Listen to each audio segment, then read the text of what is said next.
Good morning students. आज हम class 4 के बच्चों को पढ़ाने जा रहे हैं हिंदी व्याकरण। तो इसमें जो है हम लोग लेसन 3 तक पढ़ चुके हैं, है ना। लेसन 3 में आपका था क्या, संयुक्त व्यंजन। आज हम लोग पढ़ेंगे संज्ञा।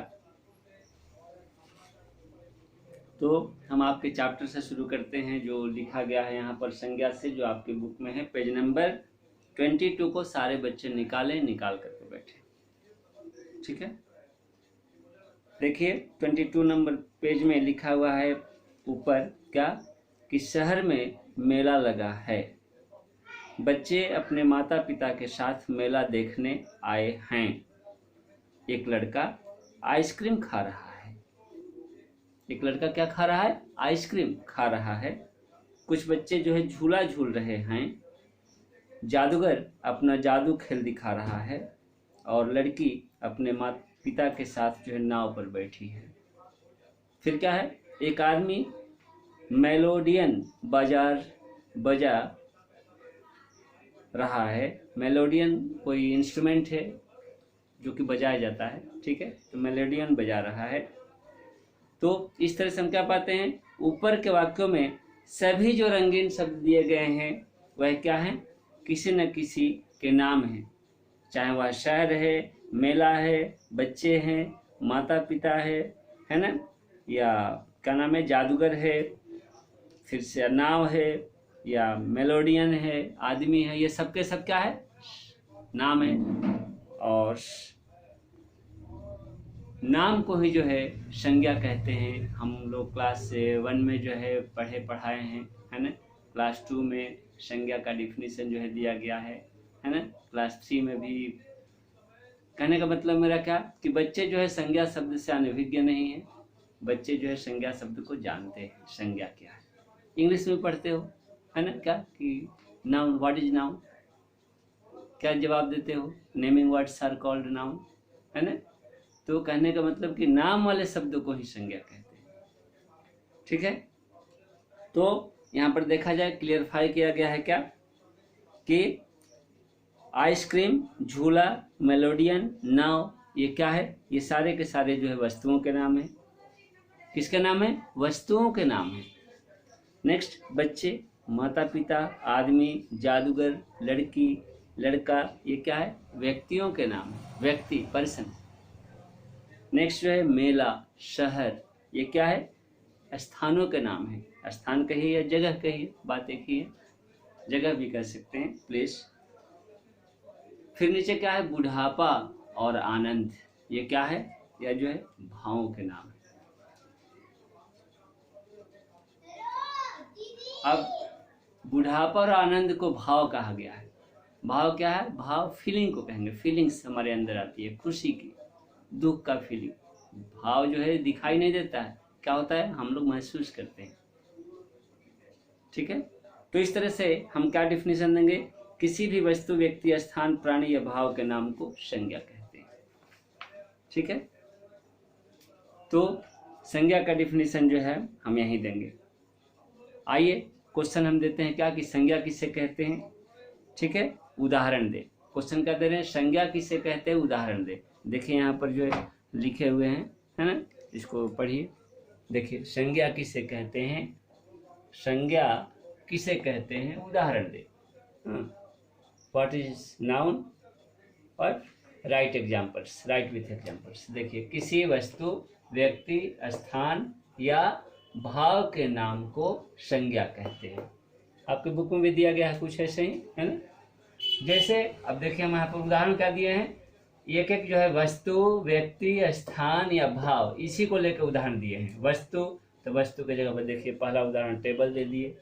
व्यक्ति, तो व्यक्ति का पहला उदाहरण देखिए अमन, एक नाम दे दिए, किसी व्यक्ति का नाम, किसी लड़का का नाम।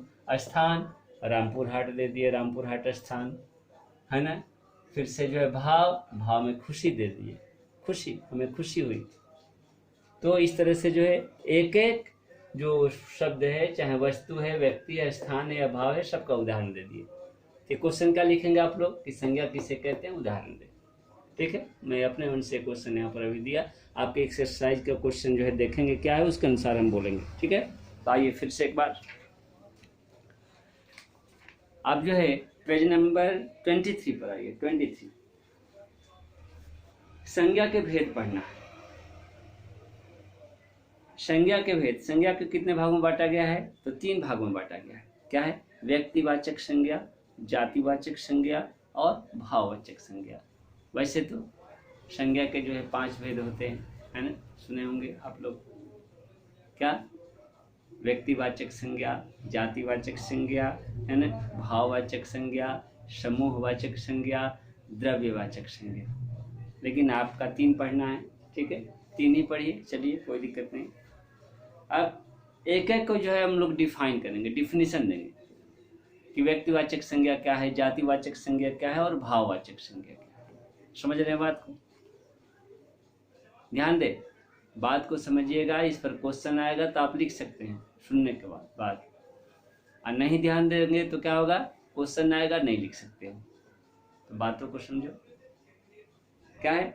सबसे पहला जो है व्यक्तिवाचक संज्ञा। व्यक्तिवाचक संज्ञा क्या है, तो कैसे डिफाइन किया गया है यहाँ पर देखिए व्यक्तिवाचक संज्ञा को। जिस संज्ञा शब्द से किसी विशेष व्यक्ति, स्थान या वस्तु का बोध हो, उसे व्यक्तिवाचक संज्ञा कहते हैं। यहाँ पर शब्द देखिए विशेष। विशेष मतलब क्या होता है? विशेष मतलब स्पेशल। विशेष मतलब स्पेशल। विशेष का मतलब हिंदी में फिर से नया शब्द हम एक देंगे, खास। क्या देंगे? खास। तो व्यक्तिवाचक संज्ञा किसे कहते हैं? फिर से एक बार, जिस संज्ञा शब्द से किसी खास व्यक्ति, वस्तु या स्थान का बोध हो, उसे हम व्यक्तिवाचक संज्ञा कहते हैं। उसे हम व्यक्तिवाचक संज्ञा कहते हैं। जैसे गंगा। गंगा क्या है? किसका नाम है? एक नदी का नाम है। जैसा कि हम क्या पहले बोले संज्ञा के बारे में कि नाम ही संज्ञा है। चाहे वह नाम क्या हो, वह नाम जो है डस्टर हो, वह नाम जो है क्या हो, मार्कर हो, वह नाम जो है क्या हो, वह नाम जो है ये किताब हो व्याकरण का। जो भी नाम हमारे सामने है सबके सब क्या है? संज्ञा है। चाहे चश्मा हो ये, चाहे जो ये शर्ट हो, सब कुछ क्या है? संज्ञा। नाम को ही संज्ञा कहते हैं। तो क्या हम बोले कि जब किसी खास व्यक्ति, स्थान या वस्तु का बोध कराए कोई भी शब्द, तो क्या हो गया? वह जो है व्यक्तिवाचक संज्ञा हो गया। जैसे क्या दिया गया है? जैसे आपका दिया गया है क्या कि गंगा। गंगा क्या है? एक नदी का नाम है, किसी खास नदी का नाम है ना। गंगा कहने से हमारे दिमाग में और नदी नहीं आती, और नदियां नहीं आती। नदियां तो बहुत है ना, कृष्णा है, कावेरी है, गोदावरी है, झेलम है, चिनाव है, रावी है, ब्रह्मपुत्रा है। लेकिन जब गंगा का नाम लेते हैं तो हमारे दिमाग में कौन नदी आती है? गंगा नदी आती है, जो कि जिस नदी को हम क्या कहते हैं? सबसे पवित्र नदी कहते हैं, नहीं ना। तो इस तरह से जब हम किसी खास व्यक्ति, वस्तु या स्थान के बारे में बताते हैं तो वह जो है व्यक्तिवाचक संज्ञा को दर्शाता है ना। कोलकाता शहर तो बहुत है, लेकिन जब कोलकाता नाम लेते हैं तो हमारे दिमाग में किस शहर का जो है आता है? ये रूप, खाका, तो कोलकाता का आता है। तो कोलकाता क्या है? एक शहर है, लेकिन एक विशेष शहर का नाम। सभी शहर कलकत्ता नहीं हो सकते हैं, कलकत्ता ही कलकत्ता होगा, है ना। कोलकाता ही कोलकाता हो सकता है, सारे शहर, दिल्ली कोलकाता नहीं बनेगा, और न ही कोलकाता दिल्ली बन सकता है। तो किसी विशेष, है ना, वस्तु, व्यक्ति, स्थान को हम क्या कहते हैं? व्यक्तिवाचक संज्ञा के अंतर्गत रखते हैं। Mother Teresa. मदर टेरेसा किसी खास क्या है? व्यक्ति का नाम है। सब मदर टेरेसा नहीं बनेगा, जो कि समाज कल्याण के लिए क्या किया था, क्या थी? अपने आप को न्यौछावर की थी, है ना। वहीं आपका जो है आकर के इनका क्या हुआ था? कर्म भूमि कहाँ का रहा? कोलकाता में रहा था मदर टेरेसा का। जिनको कि नोबेल पुरस्कार मिला था, बूढ़ी होकर के मरी थी। तो सब नोबेल पुरस्कार, सब जो है क्या होगा, मदर टेरेसा नहीं बन सकता है। तो यह क्या है, किसी खास व्यक्ति का नाम है। तो इस तरह से हम क्या डिफाइन किए इस व्यक्तिवाचक संज्ञा के बारे में। व्यक्तियों का नाम, जैसे मैं व्यक्तिवाचक संज्ञा के कुछ उदाहरण देखिए। व्यक्तियों के नाम महात्मा गांधी लिए, चंद्रशेखर आजाद, विराट कोहली, साइना नेहवाल, ये क्या है, किसी खास व्यक्ति का नाम है, इसलिए क्या हो गया, व्यक्तिवाचक संज्ञा। देशों का नाम, हम देश का नाम ले रहे हैं, पार्टिकुलर कंट्री का नाम ले रहे हैं, क्या ले रहे हैं, भारत, अमेरिका, चीन, जापान, रशिया, है ना। तो ये क्या है, रशिया को हिंदी में रूस कहते हैं। तो ये किसी खास देश के नाम है। तो अगर हम व्यक्तिगत किसी देश का नाम लें, व्यक्तिगत रूप से, खास रूप से, चाहे वस्तु का नाम ले, चाहे वह स्थान का नाम ले, तो वह व्यक्तिवाचक संज्ञा के अंतर्गत आता है। पुस्तकों का नाम, पुस्तक तो बहुत है, लेकिन कहते हैं रामायण, महाभारत। तो रामायण से, श्री रामचरितमानस से हमें एक बुक का पता चलता है, जिसको जो कि किसके द्वारा लिखी गई है, श्री रामचरितमानस जो है तुलसीदास के द्वारा लिखी गई है। तो विशेष जो है हमें बुक का पता चलता है, धार्मिक ग्रंथ का पता चलता है, जो हिंदू का धार्मिक ग्रंथ है ना। और इससे जो है किसी खास, किसी विशेष पुस्तक का पता चलता है, जो क्या है, रामायण। तो इसलिए यह व्यक्तिवाचक संज्ञा के अंतर्गत आता है। इमारत में लीजिए ताजमहल, है ना, चार मीनार, कोणार्क मंदिर, ये सबके सब क्या है, व्यक्तिवाचक उदाहरण है। अब आइए दूसरा नंबर, जातिवाचक संज्ञा। जातिवाचक संज्ञा किसे कहते हैं, तो जिस संज्ञा शब्द से पूरी जाति का बोध हो, शब्द ही दिया गया है जातिवाचक संज्ञा, यानी पूरी जाति का बोध हो। जैसे अब यहाँ पर क्लियर हो जाएगा आपको क्या कि व्यक्तिवाचक संज्ञा और जातिवाचक संज्ञा में क्या डिफरेंस है, क्या अंतर है।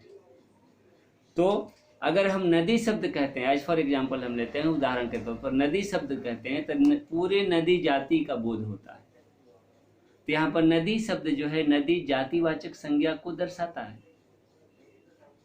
लेकिन जब हम एक नदी का नाम ले लिए, जिसे गंगा, तो गंगा क्या हो गया, किसी खास नदी का नाम हो गया। इसलिए गंगा शब्द जब हम यूज करते हैं तो वह खास नदी हुई और वह व्यक्तिवाचक संज्ञा के अंतर्गत आएगा। लेकिन जब हम नदी लिए, नदी बोले, तो क्या हो गया, वह जातिवाचक संज्ञा हो गया। बात समझ रहे हो। फिर हम बोलते हैं फूल, तो फूल से क्या होता है, पूरे फूल जाति का बोध होता है। लेकिन हम एक फूल का नाम ले लिए, जैसे हम क्या ले लिए, गुलाब, तो गुलाब से क्या बोध हुआ, व्यक्तिवाचक संज्ञा का। किसी खास फूल का हम नाम ले लिए, वह क्या है, गुलाब। तो गुलाब जो है व्यक्तिवाचक संज्ञा का उदाहरण है। लेकिन फूल हम बोलेंगे तो कौन सा फूल, पता नहीं, तो पूरे फूल जाति, चाहे वह कमल हो, गुलाब हो, जूही हो, चमेली हो, चंपा हो, बहुत सारे फूल है।